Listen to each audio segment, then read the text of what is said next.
Channel of Vadodara. Dabhoi taluka વિકાસ અધિકારીના ચેમ્બરનું વિધિવત રીતે રિબિન કાપીને પંચાયત ભવનને ખુલ્લું મૂકવામાં આવ્યું। નવીન બિલ્ડિંગ ખાતે સત્યનારાયણની કથા રાખવામાં આવી હતી, ત્યારે ધારાસભ્યશ્રીના હસ્તે તાલુકા પંચાયત પ્રમુખ, કારોબારી ચેરમેન અને તાલુકા વિકાસ અધિકારીના ચેમ્બરનું વિધિવત રીતે રિબિન કાપીને પંચાયત ભવનને ખુલ્લું મૂકવામાં આવ્યું હતું।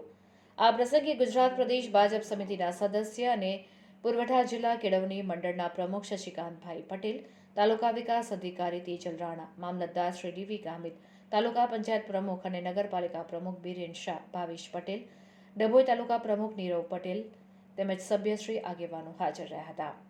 આ પ્રસંગે ધારાસભ્ય શૈલેષભાઈ મહેતાએ જણાવ્યું હતું કે ડભોઈ તાલુકા પંચાયત બિલ્ડિંગ કચેરી છેલ્લા ઘણા વર્ષોથી જર્જરિત હાલતમાં હોવાથી આ અંગેની સરકારની ગ્રાન્ટમાંથી આશરે ₹3 કરોડ ઉપરાંતની ફાળવણી નવીન બિલ્ડિંગ માટે કરવામાં આવી હતી, જે નવીન બિલ્ડિંગ તૈયાર થઈ ચૂક્યું હતું, તેનું ગુજરાતના મુખ્યમંત્રી ભૂપેન્દ્રભાઈ પટેલ દ્વારા લોકાર્પણ કરી ખુલ્લું મૂકવામાં આવ્યું હતું।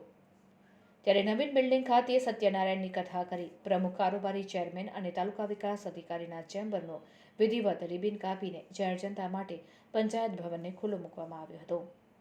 નવા પંચાયત બિલ્ડિંગમાં પ્રજા માટે તમામ પ્રકારની કામગીરી અંગે સુવિધા ઉપલબ્ધ કરવામાં આવેલી છે। હવે પછી કોઈને તકલીફ પડે તેમ નથી તેમ જણાવ્યું હતું।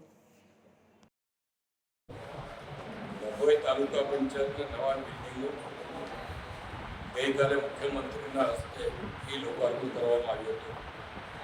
આજથી આ કાર્યાલય શરૂ થયું છે। એમાં પ્રમુખ, કારોબારી ચેરમેન બંને કેબિનોના આજે ઉદ્ઘાટન કર્યા છે। આજથી પ્રમુખ, તાલુકા વિકાસ અધિકારી અને સ્ટાફ તમામ આજથી આગળ બેસીને કામગીરી શરૂ કરશે। તમામને અભિનંદન આપું છું। સાથે સાથે ચૂંટાયેલા જે કંઈ સભ્યો છે એ લોકો પણ નવી બિલ્ડિંગમાં બેસીને લોકો ભેગી કાર્યો કરશે અને જે કંઈ તકલીફ 2 વર્ષથી લોકોને પડી છે એવી તકલીફો હવે નહીં પડે। નવું સુંદર ભવન બન્યું છે, 3 કરોડ 75 લાખના ખર્ચે, ત્યારે એનો સદુપયોગ થાય અને લોકોની સારી રીતે સેવા તાલુકાની બજારની થાય એવી અપેક્ષા।